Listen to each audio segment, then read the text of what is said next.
A person who goes down into their grave after the soul has gone and they are in their grave, imagine what will be the condition of an individual there. We believe that there is something known as Dhagtatul Qabr. You know, the grave being made narrow. How is it going to be made narrow? Allah knows, but we believe it. It's going to happen because it's there. The Prophet ﷺ explained it to us.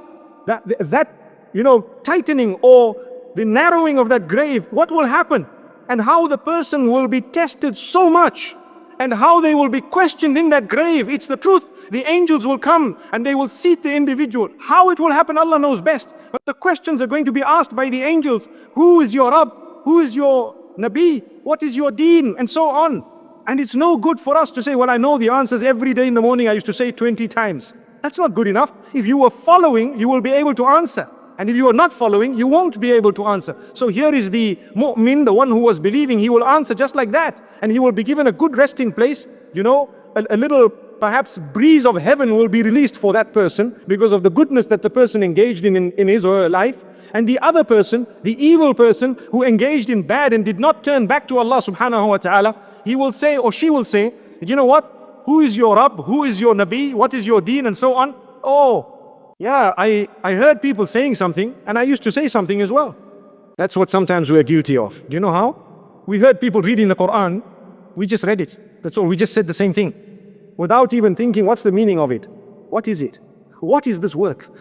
How can I live my entire life without knowing what my Maker said?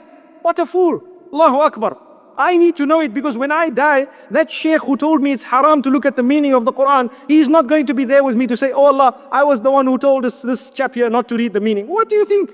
It was you, your brain, your mind Allah gave you. You are responsible, you are answerable. Start understanding Allah's plan by reading His book. That's the only book that is valid in existence, subhanAllah. It will lead you to the sunnah of Muhammad sallallahu alaihi wasallam. But if you don't have that book, you don't know what it's all about, what do you expect? How are you going to prepare for the akhirah? My brothers and sisters, it's an important message. The preparation for the life after death is the most important thing that I need to prepare for. We will all invest our wealth because we want, mashallah, high-rise building and a little apartment. We will go out and get loans, inshallah, hope they are halal, inshallah. But from wherever we get some loans and we want to, pay back over time because I need to own the house. Do you know what's happening? And I have seen this in a lot of cases of people who've passed away. They took out loans. They wanted big apartments or homes for their families and themselves. Before they could pay back the loan, they were already in need of a palace in the hereafter because they died. So what happens to that loan? Allah subhanahu wa ta'ala says, who is there who is going to give to Allah subhanahu wa ta'ala so that that loan would be multiplied so many-fold? Subhanallah. Are you ready to do for Allah? Spend your time for Allah. Spend your energy for Allah. Abstain from sin for the sake of Allah. You will find its reward multiplied. When you need your palace in the akhirah, it will be there. You will already be given glad tidings of it from the moment the angels come to take your soul away. You've been given glad tidings because you now know, subhanallah, you have an idea. And so the angels that have come are angels that I've seen. The one narration makes mention, and it's muttafaq alayh, that the angels, the person who's dying will see the angels and just the angels, and subhanallah, up to the horizon, wherever the person can see, they will just see this angel, subhanallah. And the angel will come in white. May Allah subhanahu wa ta'ala make that day easy for us. Ameen. Ask Allah to grant us goodness. People have died, and people who did not believe that there was a hereafter are already in the hereafter. What fools, subhanallah. People who did not believe in the hereafter are already in the hereafter. They've gone. Where are we going? Prepare for the grave. People will come, they'll bury you, they'll carry you. Like I always say, there will come a day when the phones will be ringing, the messages will be flying, people will be tweeting and WhatsApping, and people will be putting posters and statuses and so on regarding your days. The day is coming.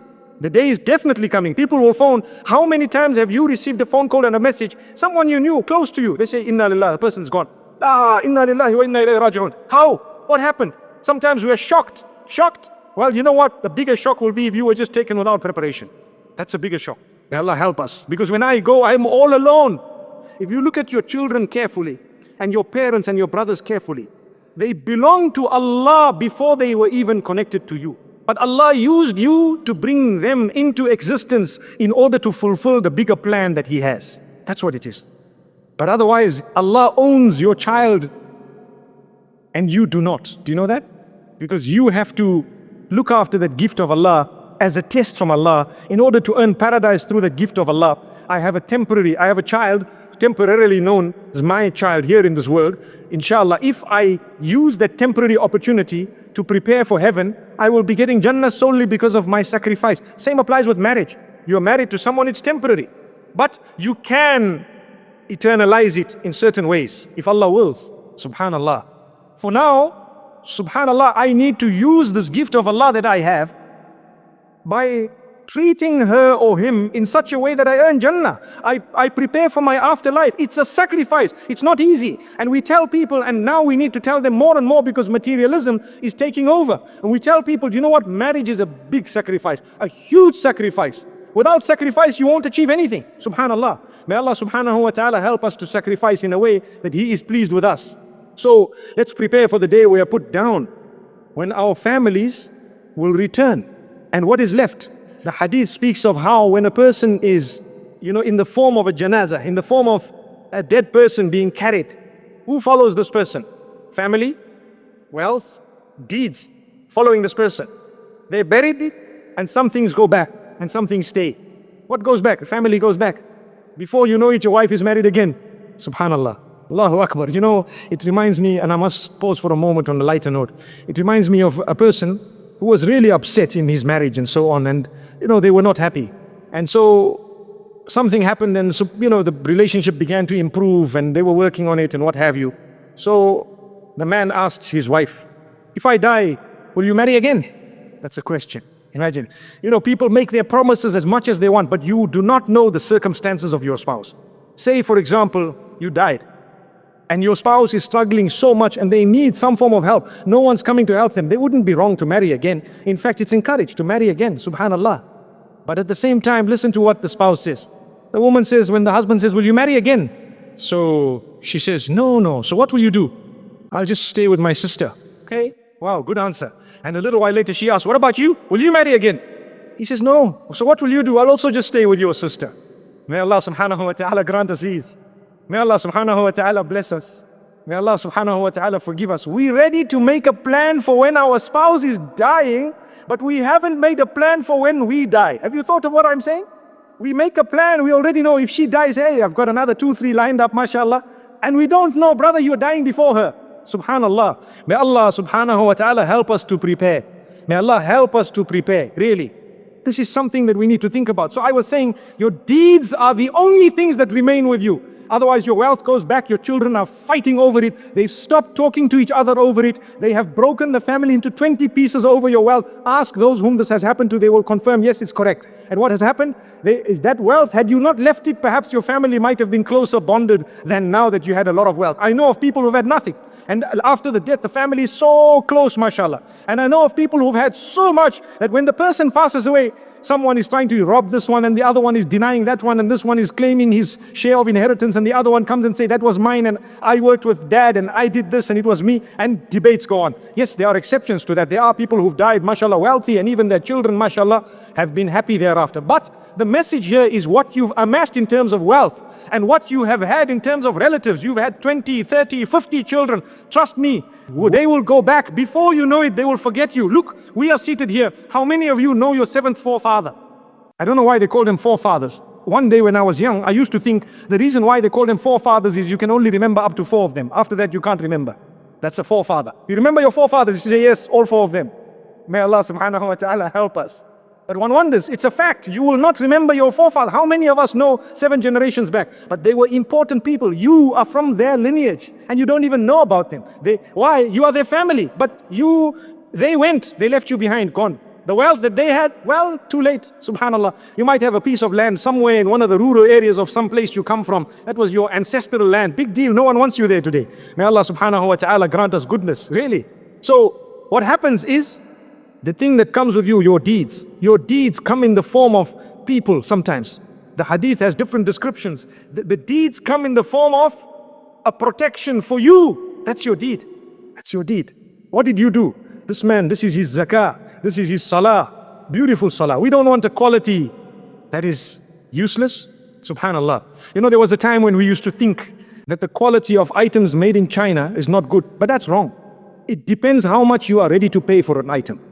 Ask those who have done business. There was a time when I didn't know any better. I was corrected by someone who is Chinese here in this crowd, subhanallah.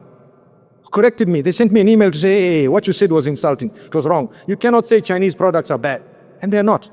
And I guarantee you that it depends on how much you pay. And also on Allah's acceptance. You know, sometimes you buy a vehicle, very expensive one, but it happens to be slightly faulty. Well, that you paid for a lovely car, the fault, that was just a test for you, between you and Allah, subhanahu wa ta'ala. No one planned it for you to have that particular item. It was Allah's plan. The same applies.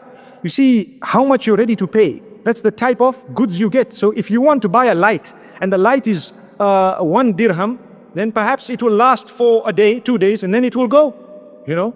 I don't know if you recall the story I told you about a man who only paid 1 cent for the fans that he had. So he bought a whole box of these fans, and he tested one, his wife tested one, and as she held, you know, the fan that opens up, as he held the first fan, it broke. Or his wife held it and it broke. The wife held the second one, it broke. Third one, it broke.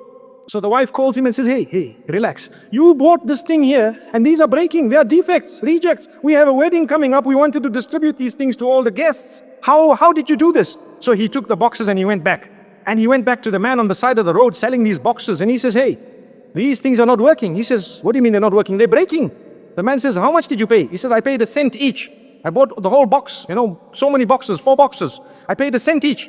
So the man says, oh, there are other ones that come for a dirham and another one that comes for 10 dirhams. It depends how much you pay. Did you read the instructions, the ones you paid, the cent ones? Did you look at what it says inside there? He said, no. Well, there's a way of using them. You want to pay at 1 cent, you must know how to use it. So the man says, well, how?